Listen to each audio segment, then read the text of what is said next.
لاتوکوو شرافت پروانی در جریان کنسرت جدیدش در کشور جرمنی. اما به چی دلیل شرافت پروانی اکنون وضعیت صحیش چگونه است؟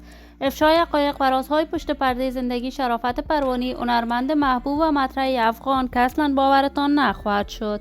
این هنرمند در کجاست؟ مصروف چی کار باری است؟ و اکنون وضعیت صحی شرافت پروانی چگونه است؟ من در این ویدیو پیرامون حقایق همین ماجرا خواهم پرداخت. پس در ادامه با کانال دنیا اینفو باشید.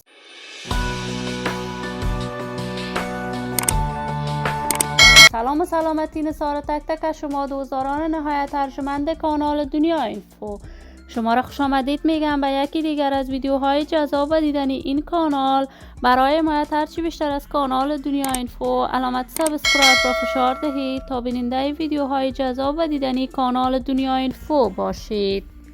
شرافت پروانی، هنرمند محلی خوان، یکی از صداهای ماندگار و سریله در هنر موسیقی افغانستان که در میان مردم افغانستان علاقمندان و طرفداران خاص خودش را داشته است. این هنرمند از ولایت زیبای پروان است.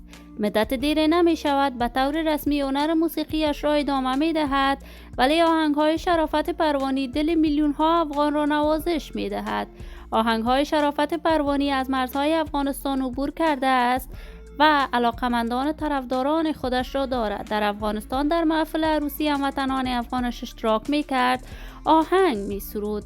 این هنرمند مطرح و محبوب کشور اکنون در کشور امریکا زندگی می کند و در آنجا هم به کنسرت‌هایش پرداخته است. شرافت پروانی قرار است در شهرهای بزرگ اروپا کنسرت‌های خودش را به پیش ببرد و در جریان تهیه و برگزاری کنسرت‌هایش است، اما توسط دوستانش تصاویرش به نشر می‌رسد که شرافت پروانی حمله بالای صورت گرفته است و به همین خاطر دلالت بدی در شفاخانه بستری است و تاکنون از وضعیت صحی این هنرمند اطلاعات بیشتر در دست نیست. ولی من آرزوی خوشبختی، سعادت و موفقیت برای شرافت پروانی از بارگاه عزت الله یزال تمنا دارم.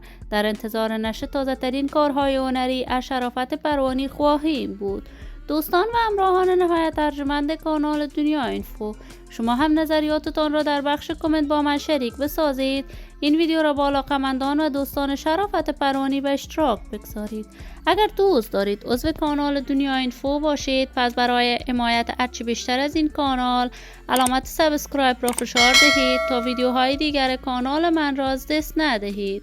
تا درود دیگر، بدرود.